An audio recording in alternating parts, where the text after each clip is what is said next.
Hi everybody, this is your daily tarot reading for Saturday the 7th of October. Thanks for joining me. I'm still using the Goddess Tarot and I'm going to have a look at what this day is about. So let's have a little look at what the cards have to say.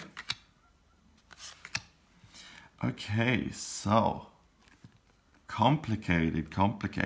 We've got the Devil, we've got the Queen of Swords, and we have the Ace of Chalices.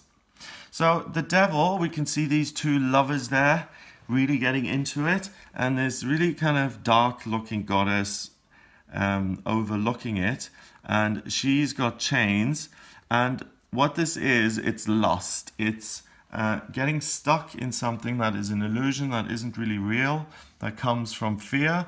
And the devil isn't Satan or, the devil in the traditional Christian sense. It's basically the negative force in life, what I sometimes call the ego, which kind of tries to keep us stuck and tries to keep us occupied and tries to get us to fill that hole in the soul with things. So I don't feel complete in myself, so I need to get a nice Porsche, I need to get a boyfriend, I need to get lots of money, I need a beautiful house, 2 dogs, I need to be richer than everyone else, blah, blah, blah. It's all that materialism. That's what the Devil card is about, that there's a faulty sense of, I want to be happy, and I can only be happy when I get the things of this world.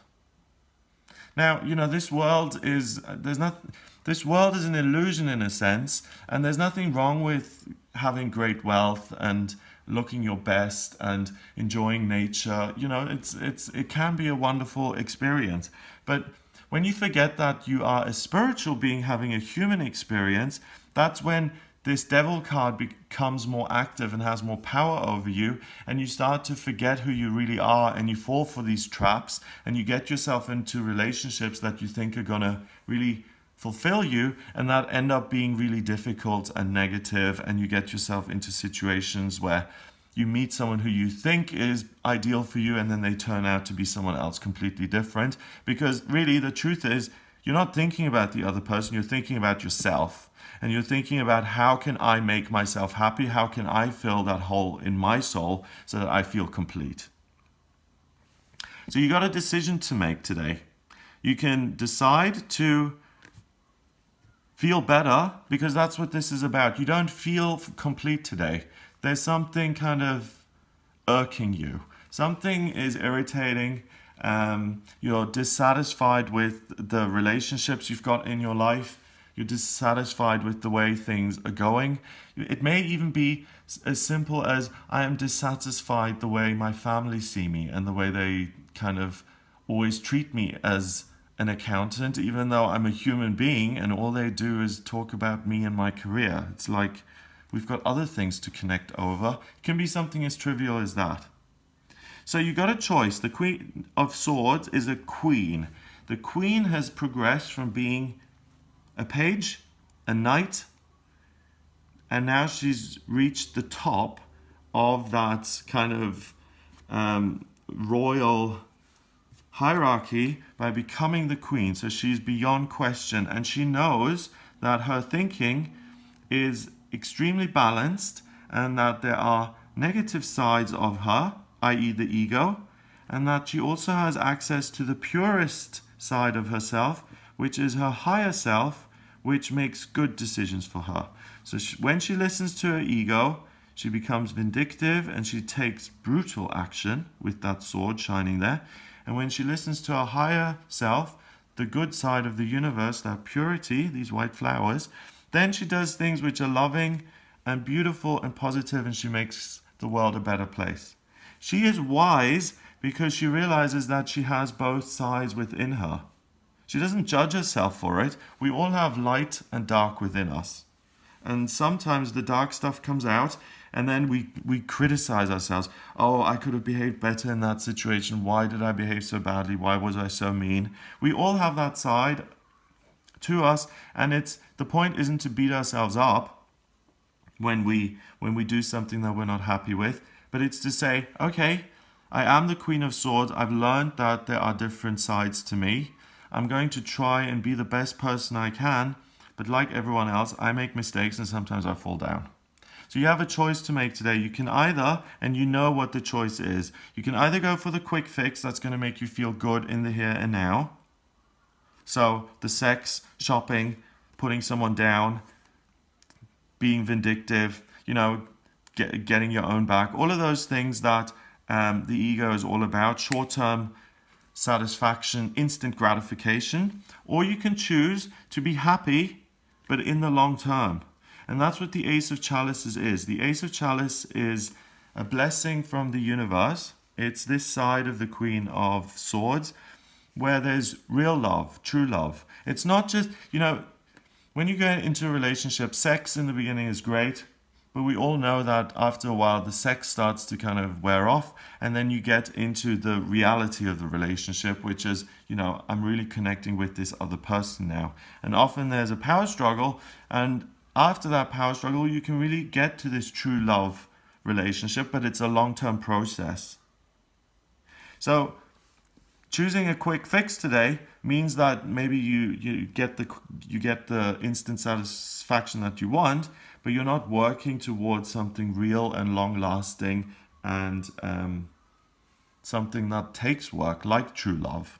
I mean, that doesn't just happen overnight. It's a gradual process. So if you decide to not go with the quick fix and you decide to take the high road or the thing that's more difficult, you will be blessed on this day for making the right decision, and you really have the potential to bring true love into your life, or to continue to have true love in your life.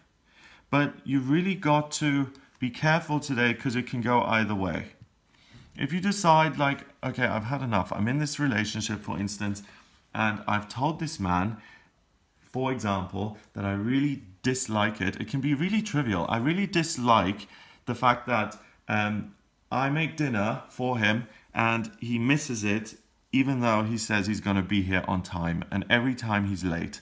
And I've had enough of it, so I'm going to go with this, and I'm going to cut him off and say, listen, I've had enough of this. I don't want to be in a relationship like this where I'm disrespected, and I'm cutting you off, and we're over, we're done. Then that's what happens.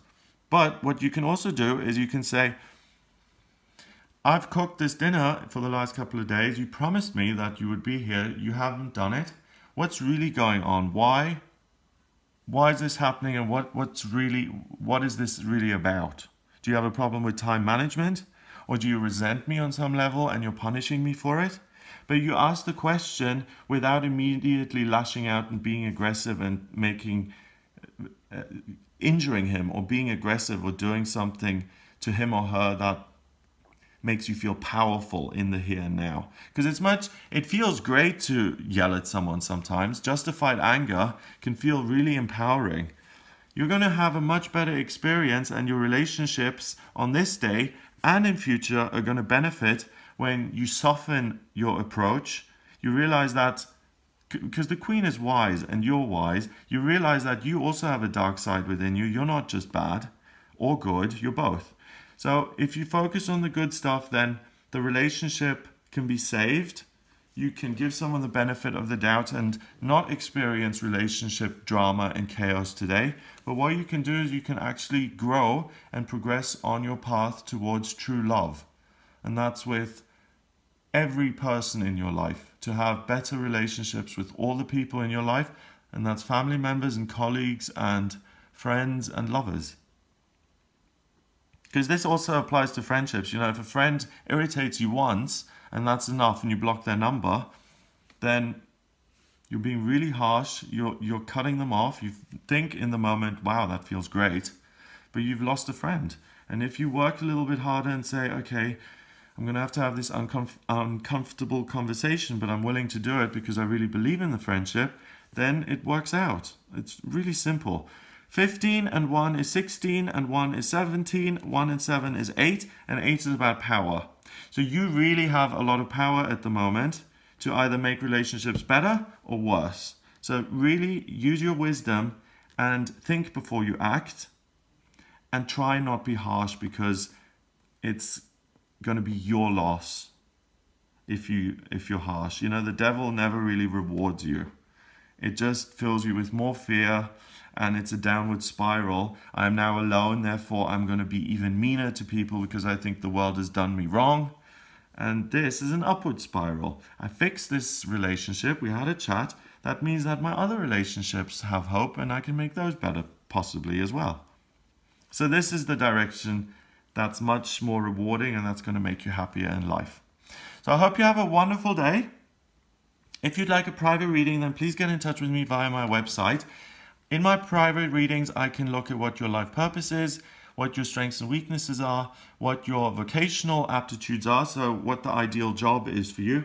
We can also have a look at what's coming up in future in terms of your love life, in terms of relationships, spiritual growth, family matters, finances, career, promotions, moves, anything at all. So if you are interested in going a little bit deeper, then please order a reading on my website, gregoryscott.com. Remember to subscribe to this YouTube channel, and I'll speak to you tomorrow.